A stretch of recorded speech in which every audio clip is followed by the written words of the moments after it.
ఒకసారి ఆ లైవ్ చూద్దాం. వచ్చేది ఉండే, లేకపోతే ముఖానికి మసి ఊసి పట్టుకొచ్చి పోలీసుల ముందర పెట్టేది ఉండే. పోలీసు వాళ్ళు మంచోళ్ళు కాబట్టి ఏమనలేదు. మా జాతిపితకు నోటీస్ ఇస్తావా? మా జాతిపితకు నోటీస్ ఇస్తే తెలంగాణ సమాజానికి అందించినట్టే అంటాడు. అట్లనే అనుకుందాం. వీళ్ళ మీకు నోటీస్ ఇస్తే తెలంగాణ సమాజానికి ఇచ్చినట్టే అంటున్నావు కదా.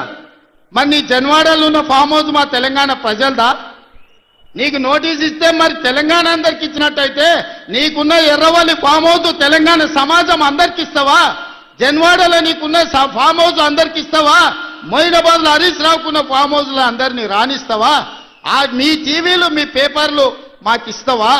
వేల కోట్ల రూపాయలు తెలంగాణను కొల్లగొట్టిన దాంట్లో తెలంగాణ నిరుద్యోగులకేమని ఇస్తావా? ఎమ్మెల్యేలు, ఎమ్మెల్సీలు, రాజ్యసభలు, లోక్సభలు, మంత్రులు, ముఖ్యమంత్రి అన్ని మీరే తీసుకున్నావు. తెలంగాణ సమాజానికి ఇచ్చినవా? ఒక్క శ్రీకాంతాచారి తెలంగాణ కోసం ప్రాణత్యాగం చేస్తే శంకరమ్మ ఎక్కడుందో కూడా తెలియదు వాళ్ళ తల్లికి. కనీసం మొట్టమొదట తెలంగాణ కోసం ప్రాణత్యాగం చేసుకున్న శ్రీకాంతాచారి తల్లి కూడా చిన్న బాధ్యత ఇవ్వకపోతివే. జాతిపిత అంటే ఎవరయ్యా అంటే తెలంగాణ కోసం సర్వం త్యాగం చేసిన ప్రొఫెసర్ జయశంకర్ జాతిపిత అవుతాడు. లేకపోతే ఆంధ్రప్రదేశ్లో పార్టీ చచ్చిపోయినా, తెలంగాణలో అధికారం కోల్పోయినా, కేంద్రంలో ప్రభుత్వం పోయినా పర్వాలేదు అని తెలంగాణ రాష్ట్రం ఇచ్చిన సోనియమ్మ తెలంగాణ తల్లి అయితే తప్ప నీలాంటి దోపిడీదారుడు, దొంగ, లుచ్చ నువ్వెట్లా జాతిపితమవుతావని నేను అడగదలుచుకున్న. మిర్యాలగూడ నుంచి సిగ్గులేని మాటలు మాట్లాడతారు. ఇవాళ చేసిన తప్పులకు తల వంచుకొని ముక్కు నేలకు రాయాలి. తెలంగాణ సమాజం ముందల తెలంగాణ సమాజాన్ని క్షమాపణ అడగాలే తప్ప ఇవాళ ఇంకా సిగ్గులేని మాటలు మాట్లాడుకుంటూ బీఆర్ఎస్ వాళ్ళు తిరుగుతారు. ఇక ఈడ కూడా మీ దగ్గర ఒక ఆయన ఉన్నాడు, నక్కచిత్తుల భాస్కర్ రావు అని. ఎవడయా భాస్కర్ రావు? ఎవడు? జానారెడ్డి చెప్పులు మోసినోడు కాదా? జానారెడ్డి ఇంట్లో నీళ్ళ సీసాలు మోసినోడు కాదా? జానారెడ్డి నమ్మి కన్న కొడుకు తీయకుండా నక్కచిత్తుల భాస్కర్ రావు టికెట్ ఇస్తే కాంగ్రెస్ పార్టీ కార్యకర్తలు మీ రక్తాన్ని చెమటగా మార్చి మీరు భుజాల మీద మోసి మిర్యాలకు కూడా ఎమ్మెల్యేని చేస్తే మీ ఆత్మ గౌరవాన్ని తీసుకెళ్లి ఎర్రవల్లి ఫామ్ హౌస్లో కేసీఆర్ కాళ్ళకాడ తాకట్టు పెట్టినోడు ఇవాళ మళ్ళా మీ దగ్గరకు వస్తున్నాడు. గాయన మనకు నాయకుడు, ఒక్కసారి ఆలోచన చెయ్యడా? ఇట్లాంటి మోసగాళ్ళని గెలవనిచ్చారంటే మిర్యాలకు కూడా గౌరవమే పోతుంది. అందుకే మిత్రులారా, ఈ మున్సిపల్ ఎన్నికల్లో ఈ వేదిక మీద నుంచి నేను ఒక్కటే మాట చెప్పదలుచుకున్నా. మిర్యాలగూడ, నల్గొండ జిల్లాలో ఉండే 18 మున్సిపాలిటీల మీద నాకేం ఆలోచన లేదు, నాకేం రంది లేదు. 100% మీరు గెలిపిస్తారు, నాకు నమ్మకం ఉంది. కానీ రాష్ట్రంలో 123 గెలిచి తీరాలి. ప్రజలకు ఈరోజు సంక్షేమం అందాలి అంటే, తెలంగాణ రాష్ట్రం అభివృద్ధి జరగాలి అని అంటే ఈ 2 ఏళ్లలో తెలంగాణ మున్సిపాలిటీలలో 17,472 కోట్ల రూపాయలు మనం ఖర్చు పెట్టినాం. కేవలం నల్గొండ జిల్లా మున్సిపాలిటీలకు 2,028 కోట్ల రూపాయలు ఖర్చు పెట్టినాం. మీ మిర్యాలగూడ మున్సిపాలిటీలో 295 కోట్ల రూపాయలు నిధుల మంజూరు చేసినాం. ఇవన్నీ మీ సమస్యలకు పరిష్కారం సరిపోతాయంటే సరిపోవు. భవిష్యత్తులో వేల కోట్ల రూపాయలు తీసుకొచ్చి మీ మున్సిపాలిటీలను అభివృద్ధి చేసే బాధ్యత నాది.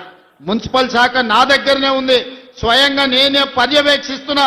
మీ మిర్యాలగూడానికి ఏం కావాలనో, నల్గొండ మున్సిపల్ కార్పొరేషన్కి ఏం కావాలనో, నాగార్జున సాగర్ల ఇండ్ల పట్టాలు ఇచ్చారు, కొన్ని పెండింగ్ ఉన్నాయి. జయవీర్ వచ్చి నాకు చెప్పిండు, ఎన్నికలు అవ్వంగానే మీ నాగార్జున సాగర్లో ఉన్న మున్సిపాలిటీ నందికొండలో ఉన్న ఇండ్ల పట్టాల సమస్యను కూడా ఇవాళ పరిష్కరించే బాధ్యత మన ప్రభుత్వం తీసుకుంటుంది. అందుకే ఇవాళ వడ్డించేటోడు మనోడు ఉన్నాడు, కానీ అడిగేటోడు కూడా మనోడు ఉండాలి. ఎవడన్నా అవతలోడు ఉంటే మంత్రులను అడగడు, మంత్రుల దగ్గరికి ఓడు. మనోడై ఉండాలి, మంత్రుల దగ్గరికి పోయేటోడు ఉండాలి.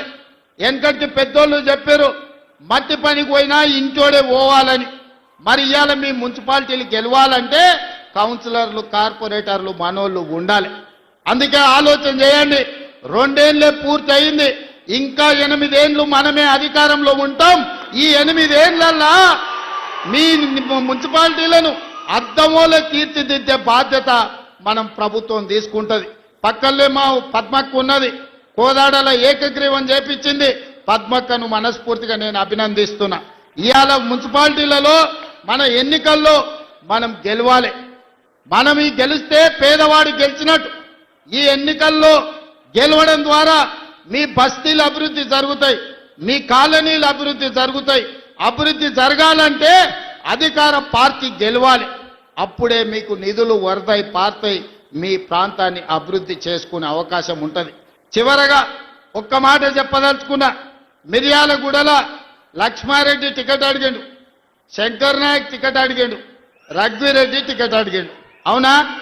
అవునా? ఎన్నికలప్పుడు లక్ష్మారెడ్డి ఎమ్మెల్యే అయిండు, శంకర్ నాయక్ ఎమ్మెల్సీ అయిండు, రఘువీరెడ్డి ఎంపీ అయిండు. ఏనన్నా మూడు పదవులు ఒక ఎమ్మెల్యే అడిగిన టికెట్లలోకి వచ్చినావా? మీరు ఆలోచన చేయరు. మా కొడంగల్లో కూడా నేను ఇచ్చుకోలేకపోయినా. కానీ మిర్యాలగూడ కార్యకర్తల అదృష్టం, టికెట్ అడిగిన ముగ్గురికి ఒక ఆయన ఎమ్మెల్సీ, ఒక ఆయన ఎమ్మెల్యే, ఇంకొక ఆయన ఎంపీ అయిండు. మీరు ఒక్క ఓటేస్తే మీరు ముగ్గురు సేవకులు మీకు వచ్చారు. అదనంగా మీకు వెంకటరెడ్డి ఉత్తమ్ కుమార్ రెడ్డి గారు మంత్రులుగా మీకు అందుబాటులోనే ఉన్నారు. కాబట్టి మిర్యాలగూడ ప్రజలు అదృష్టవంతులు. ఈ ప్రాంతం అభివృద్ధి చెందుతుంది. రేషన్ కార్డులు ఇచ్చినప్పుడైనా, కార్యక్రమాలు తీసుకున్నప్పుడైనా, మంచి కార్యక్రమం ఏది మొదలుపెట్టినా నల్గొండ జిల్లా ఈ ప్రాంతం నుంచే మొదలు పెడుతున్నాం. ఇది కూడా చాలా మంచి కార్యక్రమం, ప్రజలకు ఉపయోగపడే కార్యక్రమం. ఈ మున్సిపల్ ఎన్నికల్లో మీరు ఒక్కటే గుర్తుపెట్టుకోండి, ఒక్కసారి ఆలోచన చేయండి. బూతులకు పోయిన తర్వాత ఇవాళ మా ఇందిరమ్మ చీరలు కట్టుకున్న అక్కలు ఆ ఎల్ల బతుకమ్మ చీరలు ఇచ్చిండ్రు. ఎన్నడన్నా కట్టుకునే కాబీలు ఉండేనా? బాయికాడ పిట్టల్ని భయపెట్టడానికి ఆనాడు బతుకమ్మ చీరలు కట్టిండ్రు.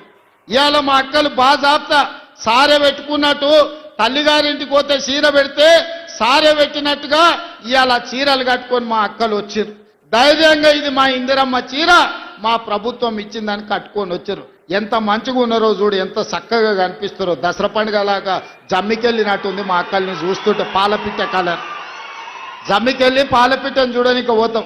ఇవాళ మా అక్కల చీరలు కూడా పాలపిట్ట కలర్తో ఎట్లా మెరిసిపోతురో చూడు ఆ స్క్రీన్ మీద. మా మగోళ్ళందరూ కూడా వాళ్ళు అడిగేటట్టు మాకు కూడా ఇస్తే మేము కూడా కట్టుకుంటామని. అందుకే మిత్రులారా, ఇవాళ ఓటేసే ముందల సన్న బియ్యాన్ని గుర్తు చేసుకోండి, ఓటేసే ముందల రేషన్ కార్డును గుర్తు చేసుకోండి, ఓటేసే ముందల 200 యూనిట్లు ఉచిత కరెంటు గుర్తు చేసుకోండి, ఓటేసే ముందల రైతు భరోసా గుర్తు చేసుకోండి, ఓటేసే ముందల రైతు రుణమాఫీ గుర్తు చేసుకోండి, ఓటేసే ముందల ఉచిత బస్సు ప్రయాణాన్ని గుర్తు చేసుకోండి, ఓటేసే ముందల 70,000 ప్రభుత్వ ఉద్యోగాలు మీ పిల్లలకి ఇచ్చిన విషయాన్ని మీరు గుర్తు చేసుకోండి. ఇట్లా ఓటుకు లైన్లో నిలబడ్డప్పుడు 2 ఏళ్లలో మనకేమైనా వచ్చిందా?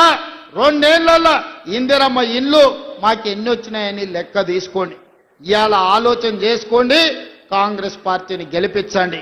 మీరందరూ ప్రతి ఒక్కరికి చెప్పండి, ఈ ప్రభుత్వం మనది, మన ప్రభుత్వాన్ని గెలిపించుకోవాల్సిన బాధ్యత, ఈ ప్రభుత్వాన్ని నిలబెట్టుకోవాల్సిన బాధ్యత మీ మీదనే ఉన్నది.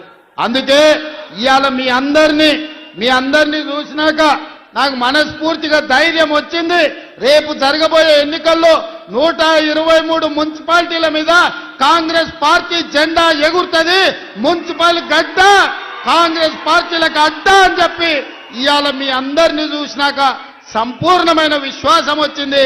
మీరందరూ కూడా అండగా నిలబడతారు కదా, ఎన్నికల్లో అండగా ఉంటారు కదా, ఆడబిడ్డలందరూ ఓటేస్తారు కదా.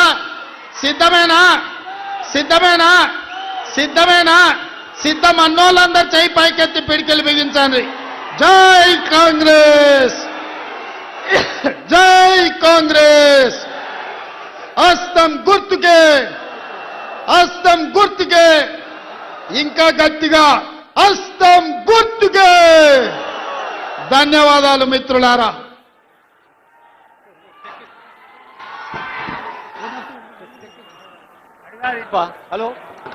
హలో గౌరవనీయులైన ముఖ్యమంత్రి